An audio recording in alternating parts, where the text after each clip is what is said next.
है ना। चरक सूत्र 6 से पूछ रहा हूं, जो भी कंप्लीट हुआ उससे। घनात्य कौन सी ऋतु? घनात्य शब्द को तोड़ो। घन मतलब बादल, आत्य मतलब नष्ट होना। तो बादल नष्ट किस में होता है? शरद में। वही धारा धरात्य, वही घनात्य। गर्मांत्य, चलो गर्मांत्य छोड़ो। गर्म किस ऋतु का पर्याय? ग्रीष्म। ठीक। अब दो पर्याय जो है वो पिछली क्लास मैंने लिखाए नहीं थे, नहीं तो थोड़ा कंफ्यूजन हो जाता। एक तो था तापत्य, कौन सी? प्रावट, प से प याद करवाया था। और एक है गर्मांत्य, गर्मी का अंत अभी होगा तो कौन सी ऋतु आएगी? वर्ष। हालांकि दोनों का अर्थ एक ही है, लेकिन ग्रीष्म के बाद वर्षा भी आती है, ग्रीष्म के बाद प्रावट भी आती है। इसलिए ताप, ताप वाली प्रावट है। और गर्म मतलब, अच्छा गर्म किसको कहते हैं? ग्रीष्म। और गर्मांत्य कौन सी? वर्ष। बाकी ये तो मैंने बता दिया था आपको पिछली क्लास में। धारा धरात्य एंड घनात्य, ये किसके पर्याय थे? शरद के।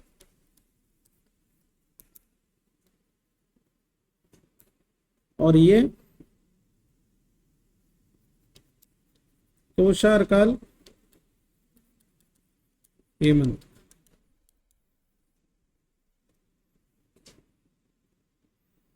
और कुसुमागमे, यस, बसंत पंचमी। कुसुमागमे, कुसुम मतलब फूल, बसंत, ये ऋतुओं के पर्याय। याद आया? जो पढ़ाया था वही तो है। लाइन बोल रहा हूं, बताना किसकी। वमन आदि कर्म कार्येत, वमन आदि कर्म कौन सी? बसंत में। और साधारण कर्म, देखो वमन कब में करेंगे? बसंत में, कोई डाउट ही नहीं है। साधारण कर्म किस में? वर्षा में। साधारण का मतलब तीनों दोषों के लिए, और तीनों दोषों का प्रकोप किस में होता है? वर्षा में। वातादि दोष बराबर वर्षा। ठीक।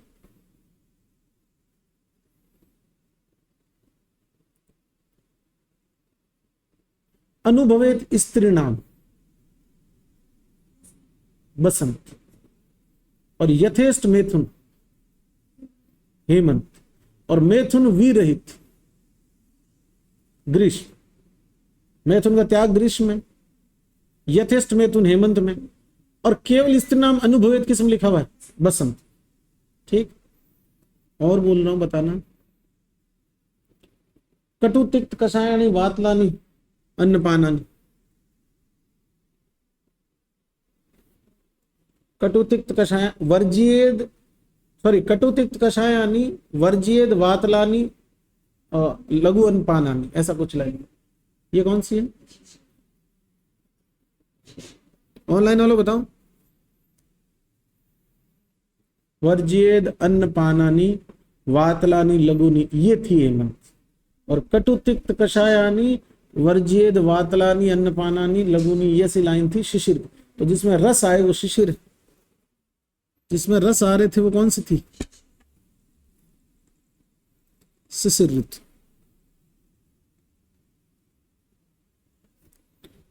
ठीक। चलो और बताना, अभी तो बहुत कुछ। व्यायाम उद्वर्तन, व्यायाम उद्वर्तन कवल इत्यादि कर्म किस ऋतु में करवाते?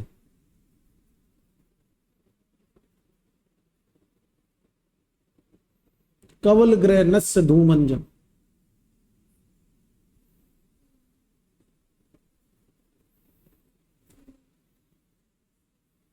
बताओ। देखो ऑनलाइन वाला बताओ। बसंत, सब कब शामक है? व्यायाम से तो कब का ही शमन होगा। जैंताक स्वेद का प्रयोग किस ऋतु में? जैंताक स्वेद का प्रयोग, ऑनलाइन वालों ब्याह में नहीं आए हो मेरे, आंसर करो। जैंताक स्वेद आंसर करो जनता। बसंत में श्वेत का एक करूंगा, पर्टिकुलर नाम नहीं, वैसे तो श्वेत है। किसमें? हेमंत।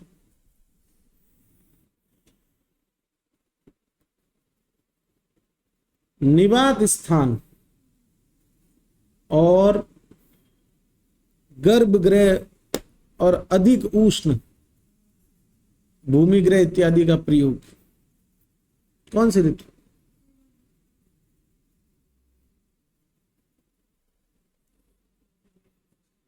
कौन सी? शिशिर। एक ने भी सही आंसर नहीं दिया। निवात शब्द उसमें आता है, वजेद भूमिगृह गर्भगृह वो तो आ जाता है हेमंत में, और उसमें शीतलहर चलती है ना शिशिर में। हाँ, तो अधिक वाली जो लाइन थी निवात वाली, एक सेकंड ऑनलाइन वालों रुकना, इस सिस्टम निवात वाली लाइन किस में?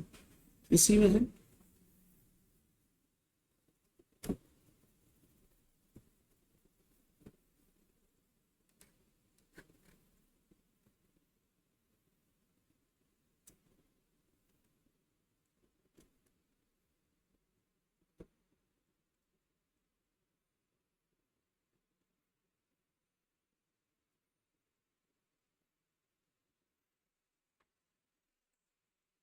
ठीक है, चलो और बताओ, और बताओ, और बताओ।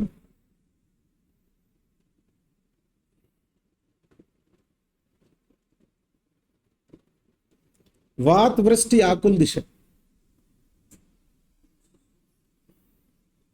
किसी का भी हो सकता है। वात वृष्टि आकुल दिशा नहीं, ऋतु कौन सी?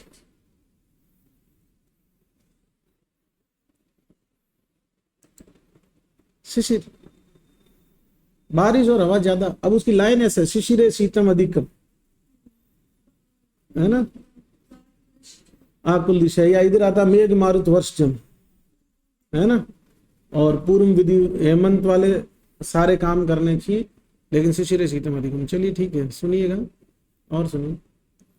बसंत ऋतु में कौन सा रस अधिक बलवान होता है? कौन सा? एक एक ऋतु का एक एक रस था।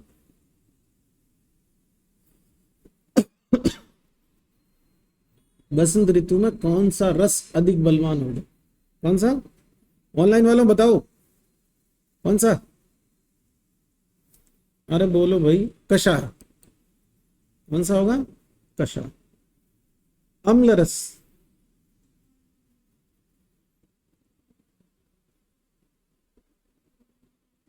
गिनो देखो, मैं कहता हूं ट्रिक कभी हवा में नहीं बनानी। टीकेएस, शिशिर बसंत ग्रीष्म। आलम, वर्षा, आलम, अम्ल लवण मधुर। तो अम्ल वैसे याद रख लो, एसिड रेन होती है, अम्ल एसिड, वर्षा ऐसे डायरेक्ट याद कर सकते। चलो,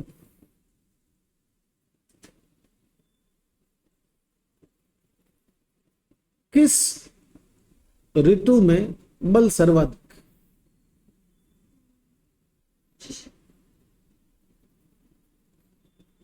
सही आंसर है हेमंत के अंत में और शिशिर के शुरू में, इसलिए अपन बोलते हैं अंते अग्रे श्रेष्ठ।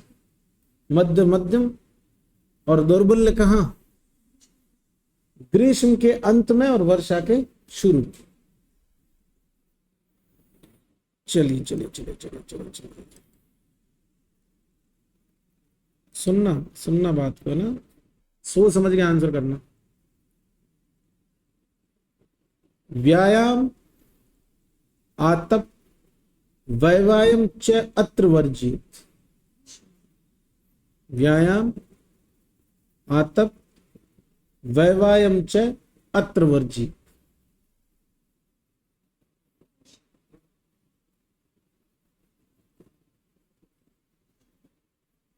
एक में ओनली व्यायाम वर्जित था, एक ऋतु में, लाइन में मतलब, बाकी तो वर्जित। व्यायाम आतप वैवायम च अत्र वर्जित, तो व्यायाम प्लस वैवाय वाली लाइन किसकी थी? वर्षा, वह। और ओनली व्यायाम वर्जित आए तो ग्रीष्म, क्योंकि वैसे ही पसीने बहुत आ रहे हैं। आतपस्य च वर्जनम, कौन सी? शरद ऋतु। अगस्त तारा उदय किस ऋतु में होता है? शरद ऋतु। अगस्त तारा उदय होने से क्या होता है? शरद ऋतु का जल विष रहित हो जाता है। समझ गए?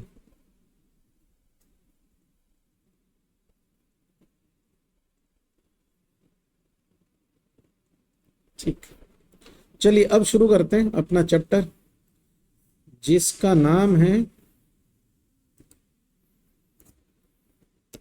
न वेगांधारी।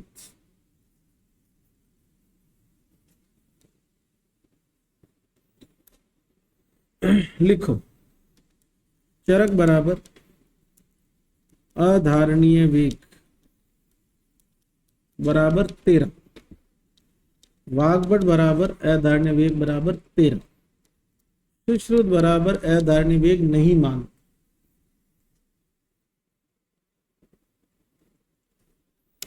अब दोनों ने, चरक ने और वाग्भट ने 13-13 तो माने, लेकिन डिफरेंस क्या है? यूके, इसमें उद्गार होता है और ये उद्गार की जगह पे वाग्भट क्या मान लेता है? कास, उद्गार नहीं मानता।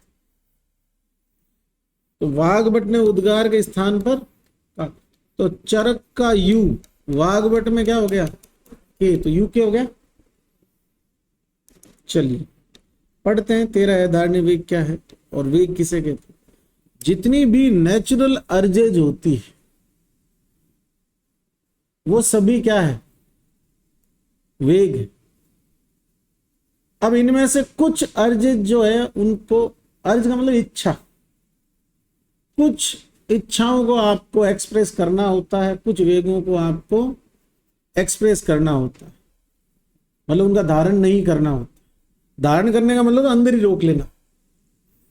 तो जितने भी शरीर के स्राव है, जितनी भी चीजें शरीर से बाहर निकलने योग्य है जीवित रहने की, वो सभी धारण करने योग्य नहीं है। सांस आपने अंदर ली तो आपको बाहर छोड़नी, उसको धारण करोगे, जियो कैसे?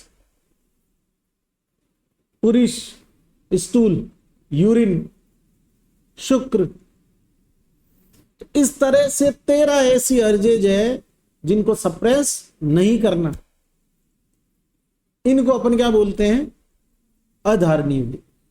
और चैप्टर की शुरुआत किससे होती है? न वेगान धारियत। और चरक संहिता के चैप्टर्स की शुरुआत हमेशा पहले श्लोक से ही होती है, जिसको अपन तीसरा श्लोक मानते हैं, क्योंकि 2 श्लोक तो चैप्टर के नाम में ही हो जाते हैं ना। थर्ड श्लोक की स्टार्टिंग क्या है? न वेगान धारियेत धीमातम।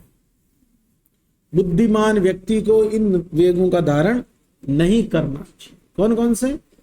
मूत्र, पुरीश, शुक्र, रेतस बोला है शुक्र, वात, अपान वायु, छर्दी, उल्टी और छींक। अब इन 6 को आपको याद करना, क्योंकि यही 6 चरक के उदावर्त। चरक ने उदावर्त रोग के 6 प्रकार बताए। मूत्र वेग विदारण जन्य उदावर्त, पुरुष वेग विदारण जन्य उदावर्त, शुक्र वेग विदारण जन्य उदावर्त, छर्दी वेग विदारण जन्य उदावर्त, क्षौत वेग विदारण जन्य उदावर्त, और कौन सा रह गया? अपान वायु जो है विदारण जन्य उदावर्त। ठीक है, तो लिख दो, चरक के अनुसार शुरू के 6 बराबर उदावर्त। 13 अधारणीय वेग में शुरू के 6 क्या है? 6 प्रकार के उदावर्त। फिर लिख दो, भेल ने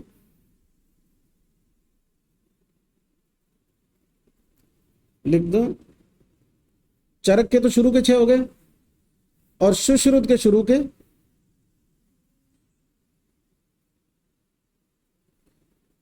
सुश्रुत के उदावर्त कितने? 13।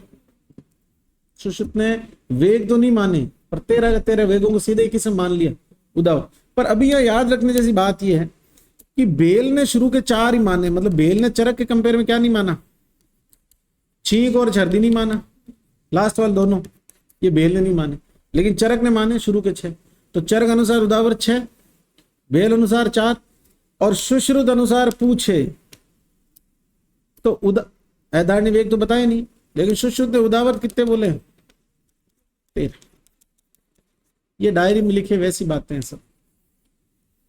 नेक्स्ट, आगे जितने भी लिखे हैं उसमें खाली एक ये मार्क करने लायक है, उद्गार है, इसका मतलब लाइन चरक की। वाग्भट होता तो यहाँ क्या होता? तास।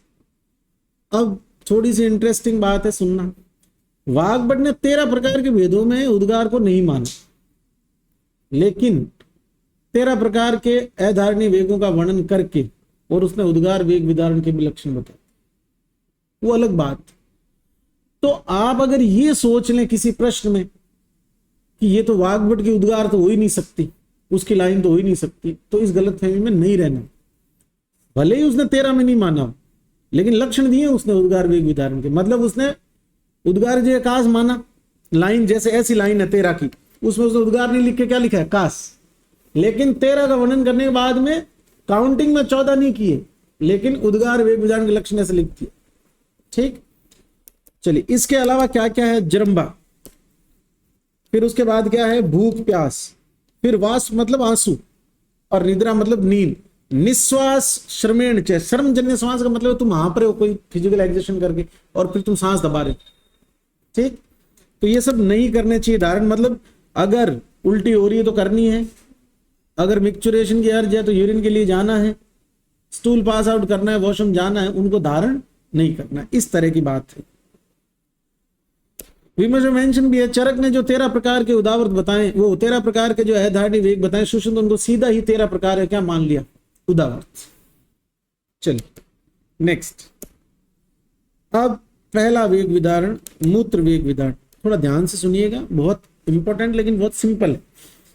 कहता है मूत्र वेग विदारण से हानि। देखो आप सब लोग जानते हैं कि ये 2 कान होते हैं अपने शरीर, कान नहीं होते, ये 2 किडनी है और ये यूरेटर है, ये जाके और यूरिनरी ब्लैडर में यूरिन को छोड़ देते हैं। इन किडनीज के अंदर आपको पता है कि क्या होता है, नेफ्रॉन्स होते हैं, और ये नेफ्रॉन जाके और किस में खुलते हैं, कलेक्टिंग ट्यूब्यूल्स। ये collecting tubules, multiple collecting tubules इकट्ठा होके और यूरेटर के अंदर यूरिन को भेजती है, और यहां से आ जाता है यूरिनरी ब्लैडर, जिसको आप बस्ती कहते हैं। अब बस्ती के बाद में ये यूरिन अगर मेल है तो पेनाइल यूरिथ्रा के थ्रू बाहर निकल जाता है, और फीमेल है तो अपत्य पत्र के पास में यूरिनल ओपनिंग होती है, वहां से बाहर निकल जाएगा। अब अगर मूत्र वेग विदारण किया जाए, मतलब आपको बहुत ज्यादा तेज टॉयलेट आ रहा है और बस वाला बस नहीं रोक रहा, ऐसे समझो, तो क्या हो, तो सबसे पहले क्या लिखता है, बस्ती मेहन शूलम। अब यूरिन का ट्रैक देखो, ये है, यहां से बना, ये जो ब्लू में मार्क कर रहा हूं यूरिन है, ठीक है, ये यहां से बना, ये यूरेटर में आया, आके बस्ती में इकट्ठा हुआ, और फिर यूरिथ्रल रूट के थ्रू ये निकल गया बाहर। ठीक, इसको बस्ती कहते हैं। मेल है तो ये मेहन या सिशन या पेनाइल यूरिथ्रा वाला रूट हो गया। ये जो एरिया है यहां पर, इस एरिया को बोलते हैं वंक्षण हिंदी के अंदर, जिसको आप ग्रोइन रीजन कहते हो, पेल्विक रीजन कहते हो। लिखता है बस्ती मेहन शूलम। अगर, वैसे आपको पता होना चाहिए कि 500 ml यूरिन जो है वो यूरिनरी ब्लैडर में इकट्ठा हो जाए तो उसके बाद में उसको रोकना संभव नहीं है। लेकिन यूरिनरी ब्लैडर की कैपेसिटी कितनी होती है, लगभग 1000 ml। इसका कारण यह है कि ये जो यूरिथ्रा है यहां पर बाहर स्फिंक्टर लगे होते हैं जो काम करते हैं ऐच्छिक रूप से, लेकिन वो भी एक लिमिट है कि ग्रेविटेशन इतना है कि 500 ml का जो फोर्स है ना इस पे, उससे 500 ml के बाद में वो भी खुल जाएगा, चाहे आप चाहो चाहे नहीं चाहो। सारी बात समझिए। अब बात को सुनना ध्यान से, अगर मिक्चुरेशन के लिए नहीं जा पा रहे हो और ब्लैडर फुल होता जा रहा है तो ब्लैडर में पेन होना स्वाभाविक है।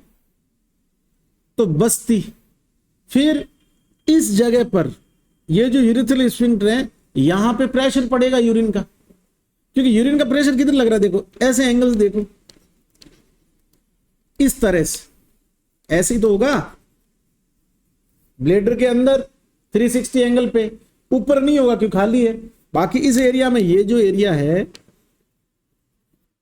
यूरिनरी ब्लैडर का, ये वाला, इस पर तो प्रेशर इस तरह से रहेगा ना यूरिन का, ये तो इसकी वजह से क्या होगा, पेन। और यहां स्फिंक्टर है, उन्होंने ये रास्ता जो है वो प्रेस कर रखा है। अब ऊपर वाला यूरिन इसके अंदर से होके बाहर जाने की कोशिश करेगा, तो इनके ऊपर जो प्रेशर लगेगा वो ऐसे लगेगा। इसलिए पहला लक्षण क्या है, बस्ती मेहन शूलम। अरे बात समझ आई? आगे सुनिए, आगे क्या लिखता है। मूत्र कृच्छ, इसको मैं थोड़ी देर बाद समझाऊंगा। शिरोरुजा, इसको भी आगे समझाएंगे। विनाम, ये इन दोनों से रिलेवेंट है। आगे देखो, वंक्षण आना। आना का मतलब होता है कि कोई भी स्राव या द्रव्य जिसका शरीर से अनुलोमन होना था वो रुक जाना। जैसे श्वास नहीं आ रही बाहर, तो ये श्वास का आना हो गया। पूरी नहीं आ रही तो आना रोग हो गया। मूत्र नहीं आ रहा तो मूत्र आना हो गया। समझ रहे बात को?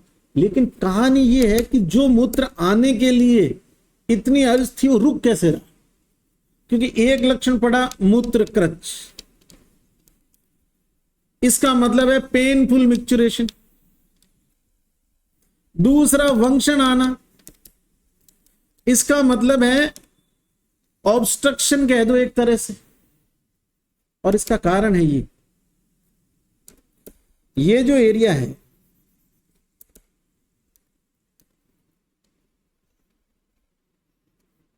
जिसमें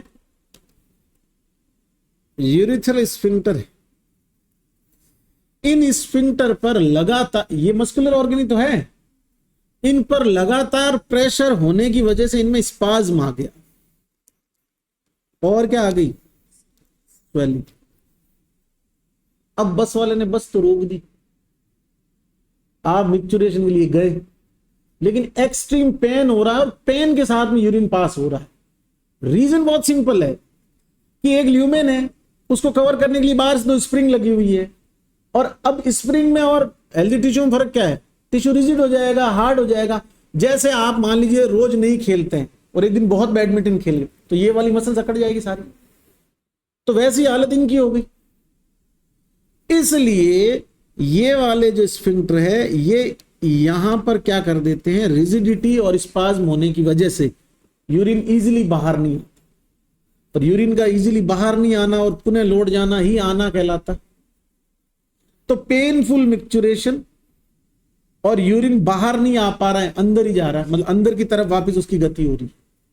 या यूं कह दो कि यूरिनरी ब्लैडर का यूरिन से भरा हुआ होते हुए भी यूरिन का बाहर नहीं आना, ये मूत्र आना हो गया एक तरह से। बात समझ आ रही?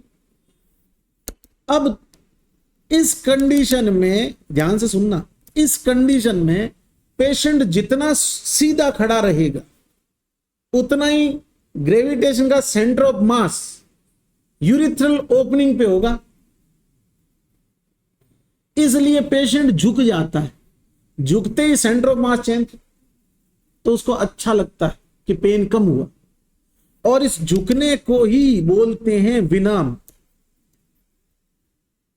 बात समझ में आ रही? अब समझाता हूं लाइन को, मतलब पढ़ता हूं, समझा तो दिया। मूत्र वेग विदारण का लक्षण है बस्ती मेहन शूलम 1, मूत्र कृच्छ 2, शिरोरुजा पे आते हैं। बहुत लंबे समय तक मूत्र वेग विदारण करने से ब्लड में अमोनिया का लेवल बढ़ता है। NH4 होता है, क्या होता है, या NH3 जो भी, अमोनिया का लेवल बढ़ गया। अमोनियम क्लोराइड होता है NH4Cl, तो अमोनिया का लेवल बढ़ रहा है। और अमोनिया गैस है और ये ब्लड के साथ में कहां पहुंच जाती है? ब्रेन में, ब्लड ब्रेन बैरियर को क्रॉस करके। और अमोनिया जब सिर में चढ़ती है तो क्या होने लगता है? हेडेक। एक एक लक्षण जो है वो बिल्कुल सही है 100%। लेकिन अपन ऐसा सोचे कि यार यूरिन रोकने से हेडेक कैसे हो सकता है? अरे अपन ने आज तक उतना कभी रोका ही नहीं। यूरिन रोकने से यार झुक कैसे गया? अरे अगर ऐसी कंडीशन हो तब आपको पता चले, क्योंकि आपने इतनी अर्ज को सप्रेस होने नहीं दी। ये तो 0 से लेके एंड तक सारी सीवियरिटी बताएगा ना, माइल्ड, मॉडरेट, सीवियर क्या हो सकता है। तो इनिशियली तो आप सबके साथ में ऐसा हुआ होगा कि मान लीजिए रात को आप सो गए और सुबह आंख खुली और आपको यूरिनेशन के लिए जाना है और आपको आलस आ रहा, आप वापस नींद में सो गए। जब उठेंगे तो बस्ती और यूरिथ्रल ओपनिंग वाले एरिया पे पेन होगा, बात समझ रहे हो। लेकिन इसकी सीवियरिटी क्या है कि फिर भी मूत्र त्याग नहीं कर रहा। तो ऐसी कंडीशन में यूरिथ्रल स्फिंक्टर जो है उनका स्पाज्म, उनकी रिजिडिटी और उनमें स्वेलिंग हो जाती है, जिससे क्या हो जाता है, रास्ता संकरा जो यूरिथ्रल ओपनिंग है उसका। और ऐसी कंडीशन में फिर मूत्र क्रश, शिरोरुजा, विनाम, वंक्षण आना, ये लक्षण उत्पन्न होते। तो अब सारी बातों को साइड में रखते श्लोक को पढ़ते, और मेरे हिसाब से आपको श्लोक समझ में आया होगा। मूत्र वेग विदारण के लक्षण, बस्ती मेहन शूलम, समझ में आता है क्योंकि बस्ती और मेहन का संबंध है, जो यूरिन का पास आउट या जो पास वे है उससे, पैसेज है उससे। दूसरा मूत्र क्रच स्पाज्म, थर्ड शिरोरुजा, अमोनिया की ब्लड में मात्रा बढ़ना, विनाम ग्रेविटेशन का कंसेप्ट, और वंक्षण आना, वंक्षण वाले एरिया में भरा भरा फील होना, यूरिनरी ब्लड में भरा पड़ा क्योंकि बाहर निकल नहीं रहा। ये मूत्र वेग विदारण के लक्षण। ऑनलाइन वालों कुछ पल्ले नहीं पड़ा हो तो पूछ लेना।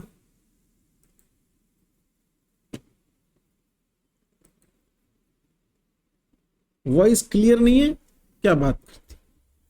हेलो हेलो हेलो, अरे कैसे क्लियर नहीं है भाई, इसको धीरे कर देना यार, मैंने कहा था ना धीरे करना। सप्रेसर तो अभी भी लगा हुआ है। अरे आवाज ठीक नहीं आ रही क्या? नहीं, इसकी तो आवाज जा ही नहीं रही, फैन की नहीं जा रही, नहीं जा रही। अरे बोलो भाई, शिरोरुजा एक्सप्लेन करना। अरे बाबू, यूरिन के थ्रू जितने भी अमोनिया के सॉल्ट होते हैं वो बाहर निकलते हैं, या जो ammonium substance as a waste material body में होते हैं वो यूरिन के थ्रू बाहर निकलते हैं। यूरिक, आपने सुना नहीं ऑर्निथिन साइकिल के बारे में? तो ऑर्निथिन साइकिल लीवर में चलता है, उसके थ्रू बॉडी के अंदर जितने भी अमोनिया रिलेटेड जो वेस्ट मटेरियल है वो बाहर निकलते हैं। तो बाहर नहीं निकल पा रहे तो रीअब्जॉर्प्शन हो जाता है उसका एक तरह से, तो ब्लड के अंदर अमोनिया की मात्रा अभी क्लियर है। Okay, next. और अमोनिया की मात्रा ब्लड में बढ़ने पर हेडेक होता है। बॉडी में से कोई भी वेस्ट मटेरियल बाहर नहीं निकलेगा ना जो अमोनिया रिलेटेड हो, वो होगा तो पक्का। अगर जैसे कोई मल का त्याग नहीं कर रहा लंबे समय से, लैट्रिन पास आउट नहीं कर रहा, तो भी उसमें क्या बढ़ जाती है, अमोनिया की मात्रा। ऐसे ऐसे पेशेंट देख रखे हैं मैंने कि इंटेस्टाइन की टीबी हो गई तो इंटेस्टाइन श्रिंक, अब स्टूल पास आउट नहीं कर रहा पेशेंट 15 दिन से, और एडमिट कराया उसको और पेशेंट कोलैप्स। पता करा उसका, ब्लड टेस्ट कराया तो उसमें अमोनिया की मात्रा बढ़ी हुई। क्यों? क्योंकि यूरिन पास आउट नहीं कर पाया प्रॉपर, इसलिए शरीर में धीरे धीरे करके अमोनिया की टॉक्सिसिटी हो गई और ब्लड बैरियर, वो ब्रेन बैरियर को, ब्लड जो है ब्रेन बैरियर क्रॉस करके और सिर के अंदर अमोनिया मात्रा बढ़ने लगती है, मतलब ब्रेन के सेंटर के आसपास, तो वहां से कॉन्शियसनेस कम होने लगती है। चलिए नेक्स्ट, मूत्र वेग विदारण जन्य रोगों की चिकित्सा। अभी मेरे को एक बात बताओ आप लोग, यहां जितनी भी पिक्चर खराब हुई उसमें पहला लक्षण तो क्या था, बस्ती मेन शूल, और दूसरा जो रायता फैला था वो था स्पाज्म, स्वेलिंग, किसकी, यूरिथ्रल स्फिंक्टर की।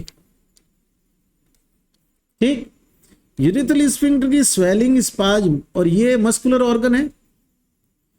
और तुम जानते हो स्पाज्म मतलब स्तंभन, स्तंभ, शूल और शोथ, इनका नाश करने के लिए बेस्ट है कौन, स्नेहन और स्वेदन। और वो तो कहेगा आगे चैप्टर में, स्वेदन वाले में, स्नेहन वाले में, कि सूखी लकड़ी भी सॉफ्ट हो जाती है अगर उसको तेल उस पर लगा के और उस पर स्वेदन करवाएं। तो मनुष्य तो जीवित प्राणी है, फिर उसकी तो बात ही क्या, मतलब मनुष्य के शरीर के अंदर तो टिश्यू में वैसे पानी है ना, सूखी लकड़ी में तो कुछ भी नहीं है। तो चिकित्सा क्या लिखा है, स्वेद अवगाह अभ्यंगान, एक सिर्ज बात दे दिया इसको, अवगान का मतलब शेष बात समझते हो ना, टब के अंदर गुनगुने पानी में बिठाना पेशेंट। स्वेदन, अवगाहन, अभ्यंग। फिर क्या लिखता है, सर्पिश्च अवपीड़क, मोस्ट इंपोर्टेंट है। अवपीड़क घृत का प्रयोग करते हैं, अवपीड़क घृत पिलाते हैं। क्या होता है अवपीड़क घृत, सुनिएगा। विमर्श में लिखा है, मूत्रे जेसु तू पाने च प्राग भक्तम शस्यते घृतम जीर्णांतकम। इसे मार्क करना, एक तो प्राग भक्तम, एक जीर्णांत।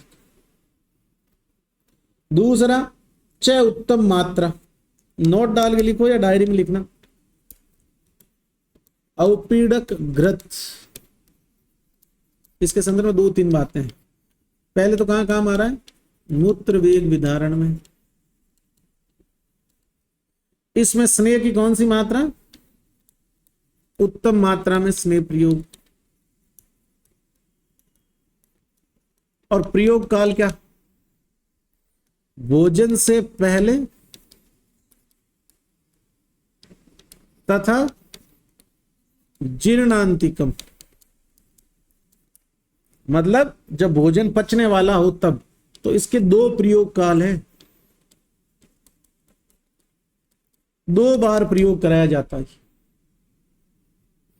डायरी में लिख देना। अवपीड़क घृत कहां काम आ रहा है, अवपीड़क सर्पी या अवपीड़क घृत, मूत्र वेग विधारण पहला। दूसरा कब प्रयोग कर रहे, भोजन से पहले और जीर्णा। थोड़ा सा समझाता हूं, कोशिश करना कि तुम्हें समझ में आ जाए क्यों कर रहा है इन दोनों का। देखो ये खाना है, मतलब किसी व्यक्ति ने ये खाना खाया है। इस खाना खाने से पहले अगर अपन बैक में जाएं तो ये भूखा था, और भूखे में क्या बड़ी होती है, क्लियर है। इस आदमी ने खाना खाया, ये पाचन की क्रिया स्टार्ट हुई, उसके बाद में ये पाचन संपन्न हुआ। पाचन संपन्न होता है तो कौन सा अवस्था पाक होता है, कटु, जीर्णांत। कटु अवस्था पाक में क्या बड़ी हुई होती है, और कोरिलेट करोगे तो ध्यान से सुनो, वात ही कारण है स्तंभ, शूल और शोथ। यही तो हो रहा था, वस्ति वंशन शूलम, मूत्र कृच्छम शिरोरुजा, यही तो लक्षण थे। विनामो वंशण आनाच, यही तो मूत्र वेग विधारण लक्षण है। तो ये सब जो मतलब वात वृद्धि की अवस्था में घी पिला रहे हो आप, तो स्नेहन करेगा ना। आगे सुनिए, त्रिविध बस्ती का, अभी बेचारे इनके, तुम लोगों के शायद फाइनल ईयर में आया था ये पंचकर्म पेपर में, या अभी रिसेंट बैच के किसी का आया था कि त्रिविध बस्ती कर्म किसकी चिकित्सा है, मूत्र वेग विधारण। अब काम की बात सुनो, वंशन आना है, और बस्ती काम करती है पक्वा से वंशन वाले एरिया पे। तो वात कोई तो नष्ट करेगी, और तीनों ही प्रकार की बस्ती दी थी। कंफ्यूजन बच्चों को इस बात का होता है कि वो सोचते हैं कि उत्तर बस्ती तो शुक्र वाले में देंगे, ऐसा नहीं है।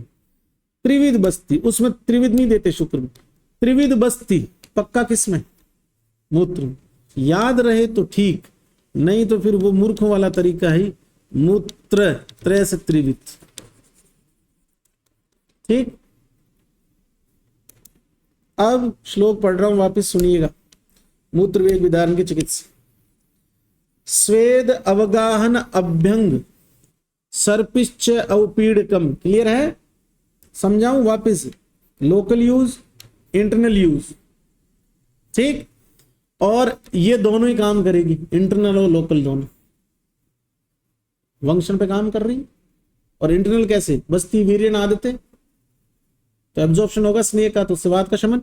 बेसिकली वहां का जो टिश्यू है उसकी हार्डनेस, रिजिडिटी, स्वेलिंग को कम करेगी बस्ती। तो स्वेद अवगा अभ्यंग प्लस सर्पिश्च अवपीड़कम और त्रिविध बस्ती कर्म। एग्जाम में दोनों में से एक आ जाएगा, या तो सर्पिश्च अवपीड़कम या त्रिविध बस्ती। नेक्स्ट, अवपीड़क घृत के बारे में जो समझाया वो याद रखिए। नेक्स्ट देखो, पुरुष वेग विधारण जन। अभी मैंने आपको समझाया था कि इंटेस्टाइनल ट्यूबरक्लोसिस जो है, जीआई की टीबी, उसमें पुरुष वेग विधारण हो जाता है, क्योंकि स्टूल पास आउट नहीं होता। कैसा होता पता उसमें, देखो इधर,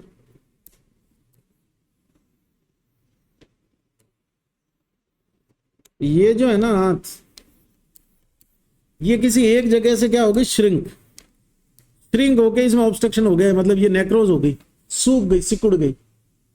तो मस्कुलर पाइप है, सिकुड़ेगी तो रास्ता बंद, क्योंकि इस जगह को कौन इन्फेक्ट कर गया, माइकोबैक्टीरियम ट्यूबरक्लोसिस। अब इस आदमी के अंदर स्टूल पास आउट नहीं होगा, न इसे भूख लगेगी वापस। अब इसके शरीर में जो वेस्ट मटेरियल स्टूल के थ्रू निकलना चाहिए वो नहीं निकलेगा, इसलिए ब्लड के अंदर धीरे धीरे क्या बढ़ने लग जाएगी, अमोनिया। और अमोनिया बढ़ेगी तो क्या होगा, शिरे शूल होगा। दूसरा सुनो, अगर अब इसको टीबी वाले सीन से बाहर आके वैसे सोचो कि आपको स्टूल पास आउट के लिए जाना है और आप किसी कारण से नहीं जा पा रहे, तो सारा का सारा स्टोरेज कहां हो रहा है, पक्वाशय में। आयुर्वेद में लोअर इंटेस्टाइन वाला जो एरिया वो पक्वाशय है। तो दो जगहों पे पेन होना तो इजी बात, समझ में आने लायक है ना, पक्वाशय शिरे शूलम एक।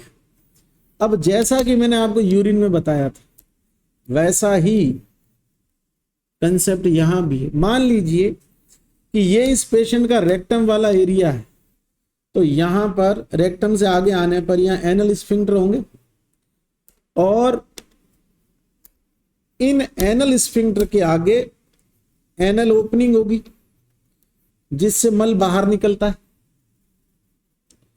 अब एक छोटा सा सिद्धांत है, मॉडर्न का समझ लो, आयुर्वेद का समझ लो।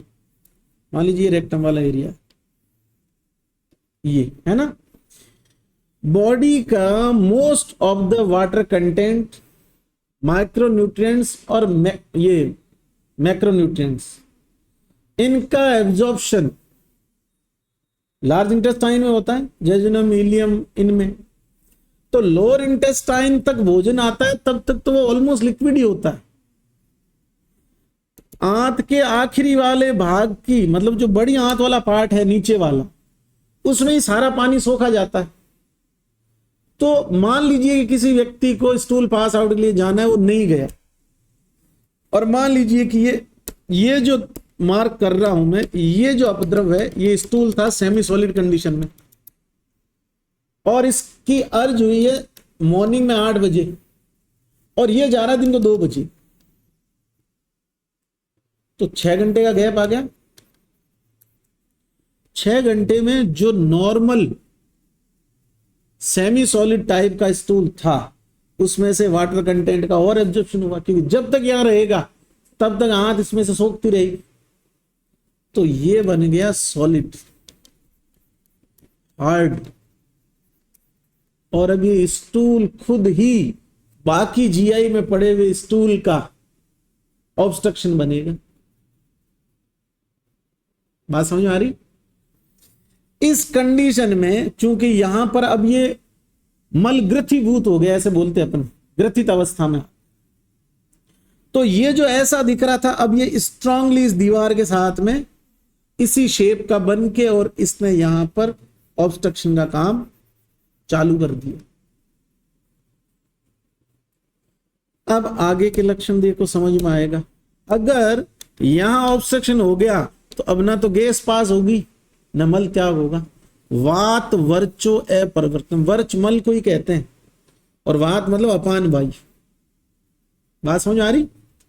आगे चलो, इस वाले एरिया में ये जो स्टूल पड़ा है इसमें सामान्य भोजन में जितना जलयांश होता है उससे कम है, और जिस लोअर इंटेस्टाइन का maximum part semi solid to solid वाले स्टूल में कन्वर्ट हो गया है, मतलब उस लोअर इंटेस्टाइन के अंदर क्या भरा पड़ा है, हार्ड स्टूल, तो वाटर एब्जॉर्प्शन कम हुआ कंपैरेटिवली। और जब शरीर में पानी की, मिनरल्स की कमी होती है तो क्रैम्प्स आते, खिलाड़ियों को आते हैं ना, ग्राउंड पे खेलते हैं कि क्रैम्प आ गया, जिसको आप बोल दो ऐठन, है ना। पिंडी को उद्वेषण, पिंड को उद्वेषण मतलब वही है, काफ मसल्स में क्या आ गया, क्रैम्प। और आगे लिखा आद्यमान, आद्यमान तो होना ही है, मल जो है वो नहीं निकल रहा है तो पेट फूला हुआ रहेगा। ये पुरुष वेग विदारण के लक्षण। सुनना गौर से, वापस बता रहा हूं एक एक चीज। पक्वाशय शिरे शूलम समझ में आया? पक्वाशय में हार्ड स्टूल पड़ा है और उसकी वजह से ब्लड में अमोनिया का लेवल बढ़ रहा है, तो पक्वाशय और शिर में शूल एक। वो हार्ड स्टूल ऑब्स्ट्रक्ट कर देगा किसको? लोअर इंटेस्टाइन को, बाहर नहीं निकल पाएगी ना एयर ना स्टूल। दो, पानी की कमी की वजह से, क्योंकि ऊपर वाला जलयांश युक्त भोजन तो नीचे ही नहीं आ पा रहा, और चूंकि पेट भरा पड़ा है, जीआई पूरी मल से भरी पड़ी है, तो आद्यमान। इसलिए एग्जाम में पूछा जाता है कि पिंडिक उद्वेष्टन किस वेग विधारण का लक्ष्य। और 5 साल का बच्चा बता दे कि यूरिनरी ब्लेड में अगर पेन है तो यूरिन से संबंधित है, और लोअर इंटेस्टाइन में पेन है तो पक्वाशय से संबंधित है। मतलब ये पक्वाशय वाला पेन किसका होगा? पुरुष वेग विधारण से। ये तो खाली आपको समझाना चाह रहा हूं एक्चुअल बात क्या। ठीक, नेक्स्ट आगे चलो। पुरुष वेग विधारण की चिकित्सा। आप सब जानते हैं कि हार्डनेस को सॉफ्ट करने का काम आयुर्वेद में स्नेहन स्वेदन से बेस्ट कोई नहीं कर सकता। तो स्नेहन स्वेदन अभ्यंग अवगाहन तो यहां भी काम करेंगे, लेकिन आगे क्या लिखा है? वर्ती बस्ती।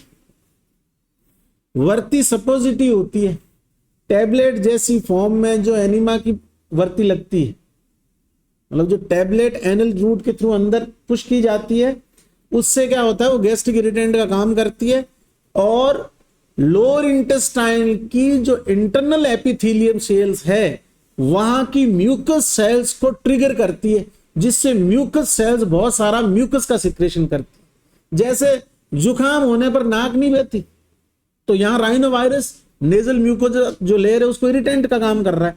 वैसे ही सपोजिटी जब अपन एनल रूट के थ्रू देते हैं तो वो एनल एरिया और जो रेक्टम वाला पोर्शन है लोअर इंटेस्टाइन का, वहां की म्यूकस सेल को ट्रिगर करती, तो उससे म्यूकस सेल किसका सिक्रेशन करेगी? म्यूकस। अब क्या होगा? जो ये स्ट्रांगली चिपका हुआ था दीवार के साथ में मल आंत के, इनके बीच में कौन आ गया? म्यूकस, और म्यूकस चिकना है, तो ये मल क्या हो जाएगा? Pass out. एक। दूसरा, बस्ती करना। बस्ती जब भी बोले इसका मतलब निरु बस्ती, और निरु या आस्थापन बस्ती शोधन बस्ती होती है, और ये लगभग वही काम करती है जो विरेचन का होता है। दोषों के हिसाब से नहीं सोचें तो लोअर जीआई को साफ करने का काम करती है, शोधन करती है लोअर इंटेस्टाइन। तो वर्ती और बस्ती दोनों से ही मल बाहर निकलेगा, लेकिन शुरुआत किससे करिए? स्वेदन अभ्यंग। आप लोग कभी भी अगर इंपेक्टेड वैक्स की प्रॉब्लम से परेशान है तो वो कान का मल ही तो है, तो वो भी तो स्ट्रांगली चिपक जाता है, तो डॉक्टर पहले 4 दिन तक क्या देता है? ड्रॉप देता है। वो ड्रॉप क्या करती है? वैक्स को सॉफ्ट करती है, उससे इरोजन रुकता है इंटरनल ईयर का, क्योंकि बहुत स्ट्रांगली चिपकी हुई है। अगर उसने खींच के निकाला तो वो टिश्यू को ले आएगी। यहां भी पहले स्नेहन स्वेदन अभ्यंग करवाए, उसके बाद वर्ती बस्ती दी। इसका क्या फायदा होगा? कि इजीली स्टूल पास आउट। 3, स्नेहन स्वेदन अभ्यंग अवगाहन प्लस वर्ती बस्ती। Okay, the next one is परमार्थी अन्नपान। अभी नई टर्म है। क्या है परमार्थी अन्नपान? सुनिएगा इसके बारे में। विमर्श में शारंगधर अंकल ने लिखा है और अपने सिलेबस में है, मॉड्यूल में भी मैंने दे रखा है। शारंगधर के परिभाषा प्रकरण में सभी चीजों की परिभाषा, छेदन क्या है, भेदन क्या है, लेखन क्या है, परमार्थी क्या है, सबके, और सबके एग्जाम्पल हैं, रसायन, वाजीकरण, सब। वहां परमार्थी द्रव्यों की परिभाषा, और परमार्थी द्रव्य वो होते हैं जो अपने वीर्य से निज वीर्येण यद द्रव्य श्रोतेभ्यो दोष संचय निरिष्यत। अपनी पोटेंसी से जो द्रव्य स्रोतों में जमे हुए चिपके हुए दोषों को या मलों को बाहर निकाल दे, उन्हें क्या कहते हैं? परमार्थी। तो एज ए इंटरनल मेडिसिन परमार्थी द्रव्य दे दी। अब ये पूरी जीआई को ऊपर से साफ करते हुए आएंगे। और लोअर पैसेज आपने ओपन कर दिया वर्ती बस्ती स्नेहन स्वेदन से, तो अब पैसेज क्लियर हो गया। ये चिकित्सा है किसकी? पुरुष वेग विधान। और ये लाइन परमार्थी अनुमान पान वाली डायरी में लिखनी है। तो एग्जाम्पल याद है परमार्थी का? मरीच और वचा, ये फिक्स एग्जाम्पल है सारंगधन। डायरी में लिखना है, एग्जाम्पल भी लिखना याद। ऑनलाइन वालों, अरे कुछ अब भी क्लियर नहीं है क्या साउंड? अभी क्या बात कर रहे हो यार, कौन बोल रहा है ये? अच्छा साउंड क्लियर है ना अब तो, ठीक। अरे बात पल्ले पड़ी कि नहीं पड़ी? अभी तक सिर्फ दो ही पढ़े, दो ही लाइनें पढ़ी है, मूत्र वेग विदारण की और पुरुष वेग विदारण। मूत्र वेग विदारण का कंसेप्ट क्या था? यूरिनरी जो ट्रैक है पूरा, वहां पेन, यूरिन रिटेंशन बढ़ने से ब्लड में अमोनिया बढ़ा, उसकी वजह से शिरोरुजा, स्फिंक्टर हार्ड हो गए, रिजिड हो गए, इसलिए मूत्र क्रच, यूरिन इकट्ठा हो रहा है इसलिए वंक्षणान। चिकित्सा स्नेह स्वेदन अवगाहन, अवपीड़क ग्रत और त्रिविध बस्ती। पुरुष वेग विदारण में स्टार्टिंग कहां से हुई? लक्षणों की। सूल कहां? पक्वा से शिरे सूलम, एक। ऑब्स्ट्रक्शन हुआ, वात वर्चो, वात वर्चो मतलब उनका प्रवर्तन नहीं हुआ, वात वर्चो अप्रवर्तन। एंड द थर्ड क्रैम्प्स, क्योंकि उस मल के अंदर का न्यूट्रिशन और पानी तो पहले एब्जॉर्ब हो चुका, तो अब मिनरल्स और पानी कमी हो गई ब्लड के अंदर। ठीक है, अरे पल्ले पड़ रही कि नहीं पड़ रही? नेक्स्ट, शुक्र वेग विदारण। देखो आयुर्वेद के अंदर ये कंसेप्ट है कि अगर शुक्र वेग विदारण किया जाए तो शुक्र जो है वो सूख कर स्टोन में कन्वर्ट हो जाए। और चूंकि मेल्स में शुक्र और मूत्र का निष्कासन एक कॉमन पाथवे से होता है, जिसको अपन पर्टिकुलरली अगर उसकी बात करें यूरिथ्रल ओपनिंग की, तो पेनाइल यूरिथ्रा बोलते हैं, जो कॉमन पैसेज है जहां से मूत्र भी पास होता है, शुक्र भी होता है। अब शुक्र वहां से पास होता है और वहां कोई स्टोन फंस गई तो मूत्र का भी निष्कासन रुक जाए। बात समझ आ रही? ये कंसेप्ट है आयुर्वेद में शुक्र स्मरिक। अब ये ठीक बात है, उन सब बात को छोड़ के अपन आते हैं शुक्र वेग विदारण। देखो शुक्र वेग विदारण की स्टार्टिंग होती है मेड्र वृषण शूलम। तीनों ही श्लोक में शूल हुआ है पहले। बस्ती वंशन शूलम मूत्र, पक्वा से शिर शूलम पुरीश और मेड्र वृषण। अरे समझ आना चाहिए, जैसे मूत्र का संबंध मेड्र से था लेकिन ऊपर किसकी तरफ था? बस्ती की तरफ। वैसे ही शुक्र का संबंध मेड्र से तो है, कॉमन है पैसेज, लेकिन बनता कहां है? वृषणों में। तो मेड्र वृषण शूल आ गया तो पक्का कौन है? शुक्र वेग। सर्टोली सेल्स होती है, कौन सी सेल होती है ना? इसके अलावा बहुत सारे सिक्रेशन होते हैं प्रोस्टेट वगैरह के जो सीमन बनाते, और सीमन का सिर्फ 1% ही स्पर्म होते हैं। बात समझ आ रही? और सीमन नेचर में एल्कलाई होता है, इसीलिए वो वेजाइनल एसिडिक जो मीडियम होता है वहां जाके बफर सिस्टम बनाता है और उसको न्यूट्रल करता है, और उसके न्यूट्रल होने के बाद में ही वहां शुक्राणुओं की गति संभव होती है। बात समझ आ रही है? चलिए, मेड्र वृषण शूलम एक मिला। अरे यार बात समझ आ रही है ना? बोलते नहीं है ऑनलाइन वाले बच्चे यार। अरे बोलो बे।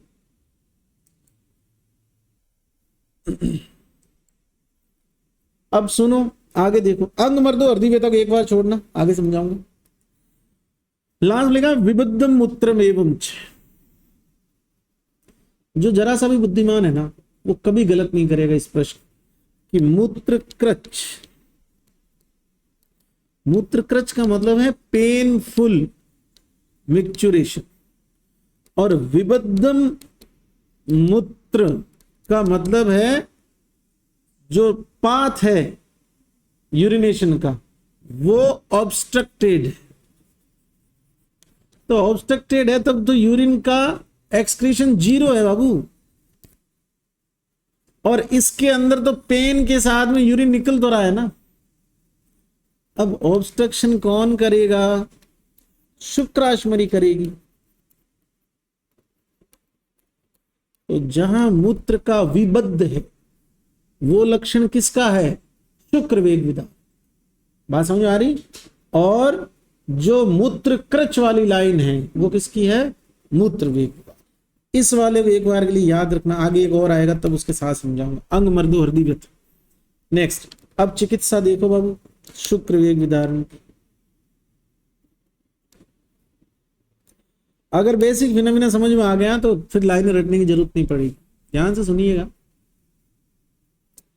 अगर यहां पर शुक्राश्मरी है और पेनाइल यूरिथ्रा का ऑब्स्ट्रक्ट कर रखा है तो पक्की बात है कि वहां भी स्वेलिंग और पेन तो होगा ही होगा। पथरी फंस रही है तो अभ्यंग अवगाहन ओके,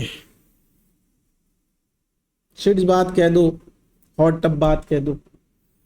आगे देखोगे एक लाइन है मदिरा चरणायुधा। अब इसको दूसरे प्रोस्पेक्टस से समझो। जैसे कॉन्स्टिपेशन का पेशेंट है और उसके आपने एक बार कॉन्स्टिपेशन दूर कर दी, लेकिन फिर वो भोजन ही नहीं करे तो फिर कॉन्स्टिपेशन हो जाएगा। तो आप शुक्रवेग अवरोध जन्य अश्मरी बनी उसकी चिकित्सा तो कर रहे हो, लेकिन अब ये जरूरी है कि उस पाथवे पे रेगुलर शुक्र का एक्सक्रीशन होता रहे, बनता रहे, नहीं तो फिर ग्रेन्यूल बन जाएंगे, फिर स्टोन बन जाएगा। एक लिखा है मदिरा चरणायुधा। दारू, पेन किलर, डायूरेटिक दो, और सबसे जरूरी बात श्रोतशोधक। तो दारू पेन मैनेजमेंट का काम करेगी, श्रोतस का ऑब्स्ट्रक्शन हो रहा है उसके शोधन में हेल्प करेगी। कैसे? दारू पिएगा यूरिनेशन लिए ज्यादा जाएगा, तो पेनाइल यूरिथ्रा के ऑब्स्ट्रक्शन, मतलब एक पहले स्टोन होता था ना किसी को, उसमें एक प्रेशर थेरेपी होती थी कि पेशेंट आया पथरी वाला, उसको 3-4 बोतल धड़ाधड़ चढ़ाते थे फास्ट, और फिर उसको एक लेसिक्स इंजेक्शन लगा देते थे। लेसिक्स क्या है? लेसिक्स फ्रुसेमाइड है, मतलब एक तरह का डायूरेटिक है स्ट्रॉन्ग। अब लेसिक्स लगते ही एंटी डायूरेटिक हार्मोन एडीएच तो सो गया। अब किडनी में से जितना छन रहा है उसको वापस कोई लेने वाला नहीं है कि रुक भाई जरूरत है। एडीएच का यही तो काम है। एडीएच हार्मोन क्या करता है? जरूरत से ज्यादा पानी बाहर नहीं जाने देता शरीर से, तो एडीएच को सुला दिया उसने फ्रुसेमाइड ने। अब जितना किडनी छान रही है पूरा पानी क्या बन रहा है? यूरिन। अब इतना यूरिन बन रहा है तो पानी चाहिए शरीर में, इसलिए पहली 4-5 बोतल लगा दी थी फास्ट। तो ब्लड में खूब पानी है, किडनी खूब छान रही है, और उसको रोकने वाला एडीएच सो रहा है। अब ये सारा का सारा यूरिन कलेक्ट होकर किधर जाएगा? यूरिनरी ब्लैडर में। यूरिनरी ब्लैडर प्रेशर लगाएगा, और इस प्रेशर की वजह से स्टोन निकल जाती थी। ये बहुत बड़े बड़े यूरोलॉजिस्ट इस तरह से पथरी निकालते थे। बाद में स्टडीज हुई तो उसमें पता चला कि यार जो किडनी है ना उसके अंदर स्वेलिंग आ जाती है, ओवरलोड हो गया, यूरिन का रिवर्स फ्लो हो गया, ब्लैडर भरा हुआ है, आगे बंद है, तो यूरिन वापस किधर जा रहा है? मतलब किडनी के जो मेडुला कोर्टेक्स में, तो मेडुला कोर्टेक्स यूरिन से भर गए, और उसका जो हाइलस वाला पार्ट है ना वहां पर स्वेलिंग वगैरह आने लगती, किडनी में स्वेलिंग आने लगती। इसको हाइड्रोनेफ्रोसिस कहते हैं।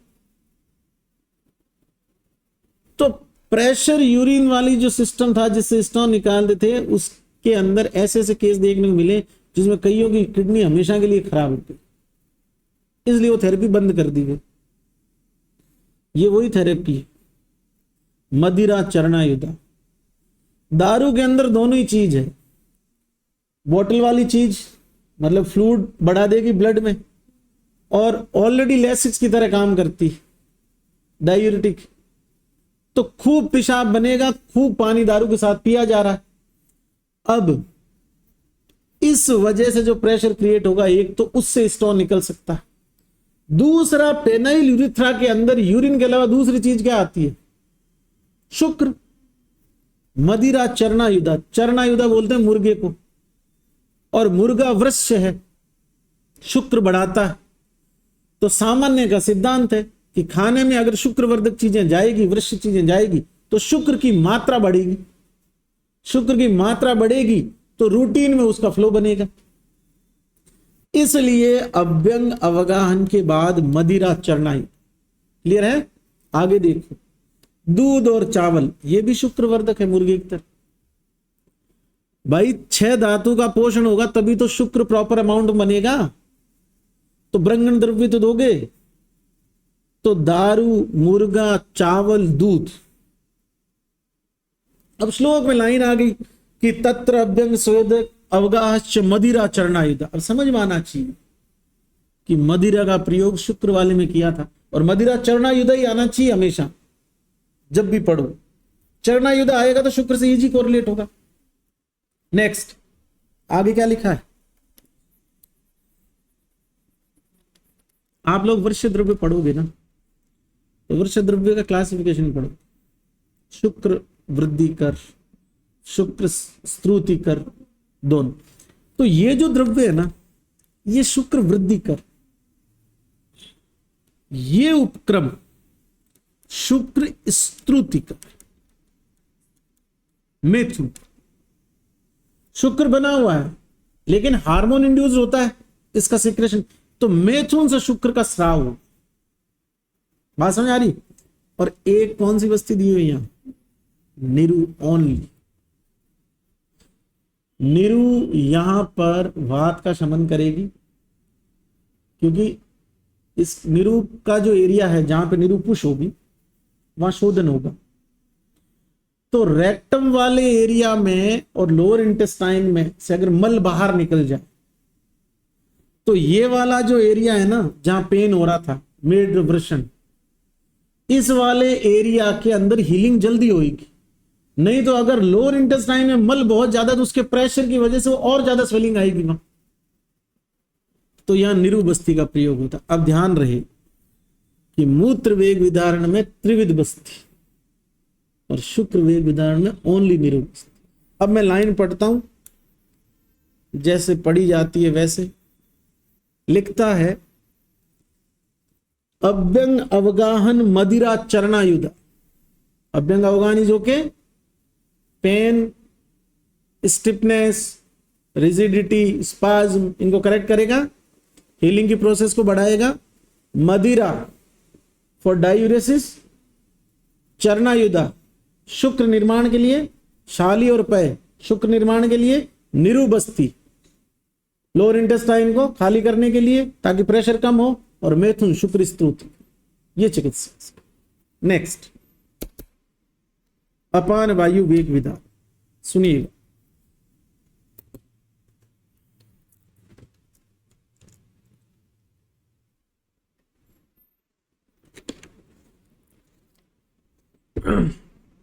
देखो, संगो विण मूत्र वाताना। अपान आयुर्वेद क्या कहता है? अपान वायु के क्या कार्य हैं? मूत्र, पुरीश, आर्तव, गर्भ, इन सब का निष्कासन। ठीक। अपान वायु वेग विदारण करने से वही स्थिति हो गई, स्टूल पास आउट हो नहीं रहा है तो lower intestine block. Lower intestine block होते ही विण और वात दोनों वही आद्यमान वापस, वही वेदना, और ये वायु ऊपर की ओर जाएगी तो पेट में गुड़गुड़ करेगी, इसलिए जठरे वात जनिश्च रोग। बात समझ आ रही है? नेक्स्ट, इसमें तो सिंपल फंडा है, ऐसा कुछ है ही नहीं ना भाई। अपान वायु नहीं निकल रही तो मल भी नहीं निकलेगा, और अपान वायु काम है मल मूत्र को निकालना। तो मूत्र, अब ध्यान से देखो, इसमें पुरीश मतलब संग मतलब अवरोध, रुकना। क्या क्या रुका है?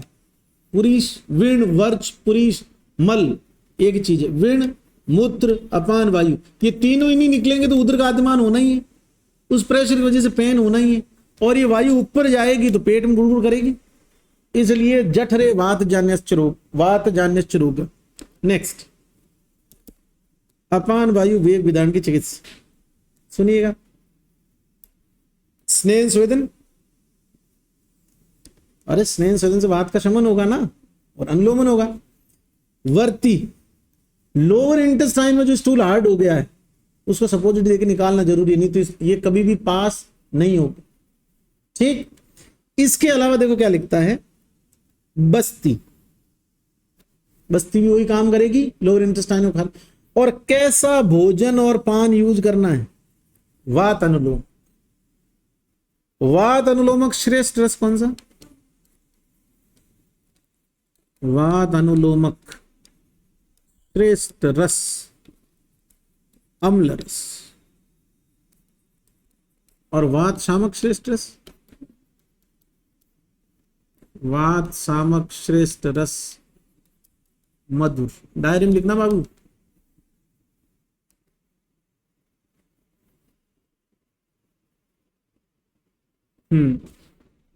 वात शामक श्रेष्ठ रस मधुर, वात अनुलोमक श्रेष्ठ रस अम्ल, डायरी में लिखना।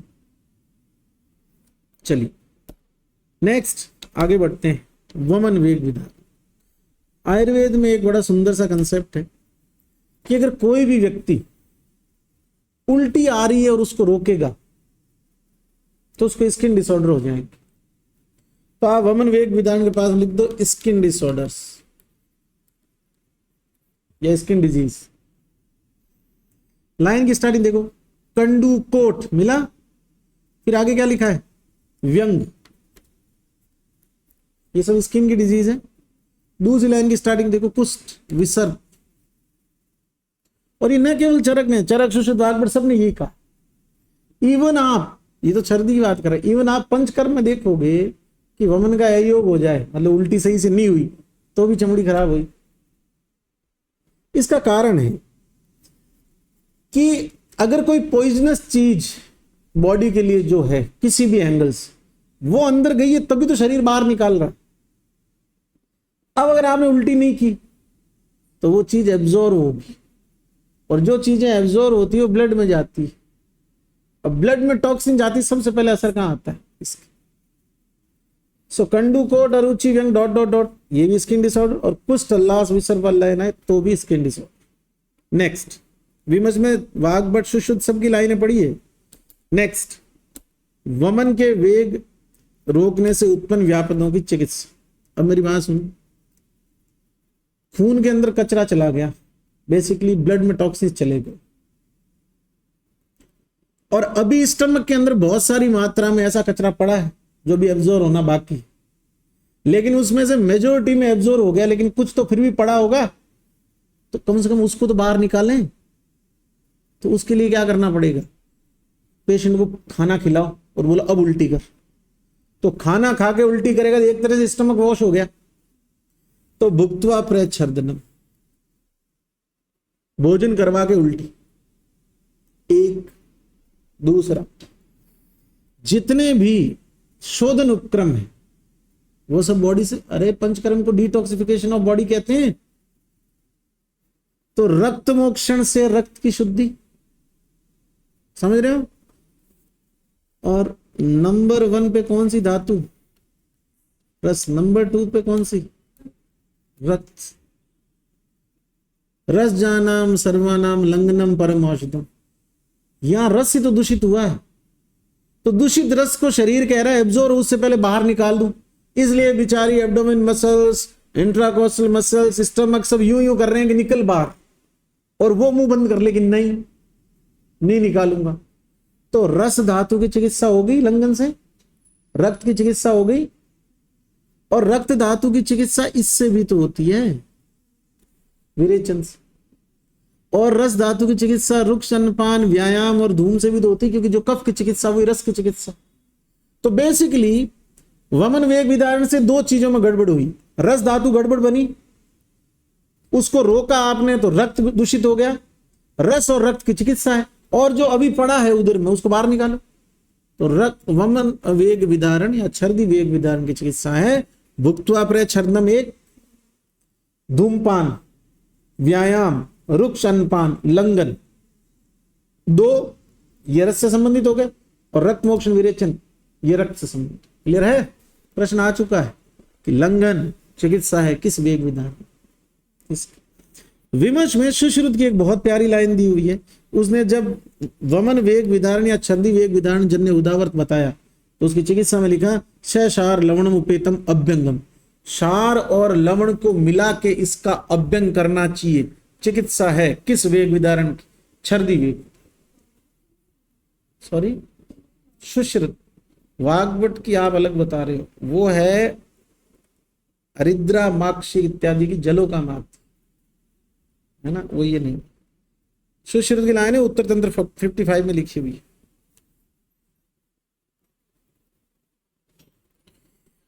एक प्रश्न ये आता है कि वमन वेग विधान में निम्न में से कौन सी चिकित्सा नहीं बताएगी? बस्ती नहीं बताएगी भाई, बस्ती तो लोअर रूट से दोगे।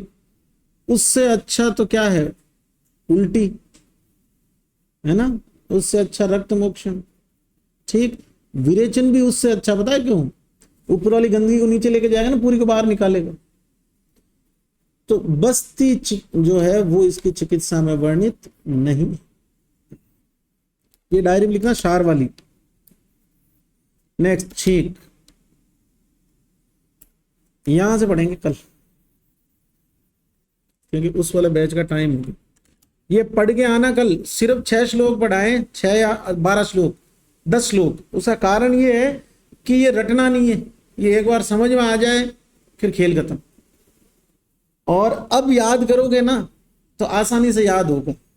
सीधा बोल देता है कि भुक्त्वा प्रेच्छदनम दिवा लंघनम रक्तमोक्षणम विरेचनम और बस्ती नहीं है, आगे चलो।